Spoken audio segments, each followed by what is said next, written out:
আসসালামু আলাইকুম। আশা করি সবাই ভালো আছেন। যবে থেকে পাখি পালার ভূত মাথার মধ্যে ঢুকছে তবে থেকে আমি সকালবেলা ঠিকমতো ঘুমাইতে পারি না। সকাল উঠতে হয়, তারপর পাখির ঘরে আসতে হয়। এই যে দেখেন আমার কিং কোয়েল পাখি, আর এদিকে আছে দেখেন একটা আমার ছোট ভাই এই জালালি কবুতরটা আর কি হুক দিয়ে ধরছিল, সেটা আমি রাইখে দিছি। আর এখানে হলো আমার জাপানিজ কোয়েল পাখি। ওরা দেখেন খাবার জন্য পাগল হয়ে আছে। একটু যদি লেট করে আসি, আর এখানে দেখেন তাদেরই বাচ্চা ফুটাইছিলাম মেশিন দিয়ে। আর সেই বাচ্চাগুলো হলো এটাই, ওদেরকেও খাবার দিতে হয়। কারণ আসলে পাখি পাললেই খালি হয় না, তাদেরকে যত্ন করতে হয়। সঠিকভাবে যদি যত্ন করতে না পারেন আপনি, তাহলে আপনার শখের পাখিগুলো খুব বেশি দিন টিকবে না। এই যে দেখেন প্রতিটা পাখি আলাদা করে খাবার দিতে হয়, কারণ খাবার তো প্রত্যেকটা পাখি যেহেতু আলাদা জাতের, সো ওদেরকে খাবার দিতে হয়। এখন তাদেরকে সকাল একদম নতুন পানি, আর এটা দেখেন আমার মালটা গাছে ফুল আসছে। মালটা গাছের অবস্থাটা খুব একটা ভালো না, আগে ছিল নিচে, এখন নিয়ে আসি ছাদের উপরে। এখন এই একমাত্র এই পাখির ঘরের জন্যই, তাদের জন্য পিছনে একটা কল রাখছি, কারণ ওদের জন্য তো প্রচুর পরিমাণ পানি লাগে, পানি দিতে হয়। এখন একটা করে সবার যা পানির পট আছে এইগুলো আমার চেঞ্জ করে দিতে হবে, আর নতুন পানি দিতে হবে, কারণ ওদেরকে ফ্রেশ পানি না দিলে ওরা খুব বেশি দিন সুস্থ থাকবে না।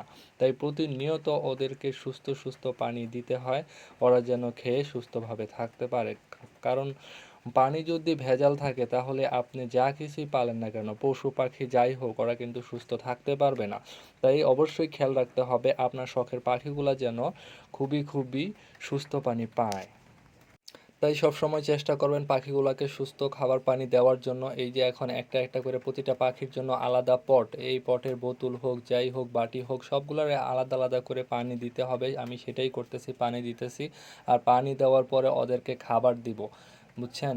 কারণ এটা প্রতিনিয়ত করতে হয়, এছাড়া তো, কারণ প্রত্যেকটা প্রাণী মনে করেন যে পানি ছাড়া বাঁচতে পারে না। ওদেরকে সঠিকভাবে পানি দিতে হবে, খাবার দিতে হবে, তাহলে ওরা সুস্থ থাকবে, আপনাকে ভালো ফলাফল দিবে। তাই চেষ্টা করবেন। যাই হোক, এভাবেই প্রতিদিন আমার কাজ করে যাইতে হয়। প্রত্যেকটা পাখিকে আলাদা করে খাবার দিতে হয়। ওরা বাবা মা আছে, তাদের ছেলে মেয়ে আছে, তাদেরকে আলাদা রাখতে হয়, তাদেরকে আবার খাবার দিতে হয়। এই যে দেখেন সময়ের অভাবে এই খাঁচার ভিতরে কতগুলা যে ডিম পাড়ে রাখছে, আমি ডিম তোলারও সময় পাইতেছি না, এমন একটা অবস্থা। কারণ সকাল উঠা তাড়াতাড়ি করে এগুলো খাবার দিতে হয়, এমনিতেই ঘুম থেকে উঠি লেট করে, আবার যেতে হয় দোকানে। মানে সব কিছু মিলিয়ে আসলে একটা প্যারার মধ্যে আছি। আগে বুঝতেছিলাম না যে পাখি পালা খুব সহজ ভাবতেছিলাম, কিন্তু এখন দেখতেছি না, পাখি পালা এত সহজ না, খুবই কঠিন একটা কাজ। এখন বোঝা যাচ্ছে। দেখেন এখন এই যে কিছু কিং কোয়েলের বাচ্চা আছে, ওদেরকে খাবার দিতেছি, ওদেরকে আবার আলাদা রাখতে হয়। আবার এখানে আছে হইলো কিং কোয়েল, তার বাবা মা আর কি, ওদেরকে খাবার দিতে হয়। সব মিলিয়ে আসলে অনেকটা সময় লাগে। আসলে এরকম সময় করে তাড়াতাড়ি করে হাত মুখ দিয়ে ফ্রেশ হয়ে আবার নাস্তা করে তারপর আবার দোকানে যাইতে হয়।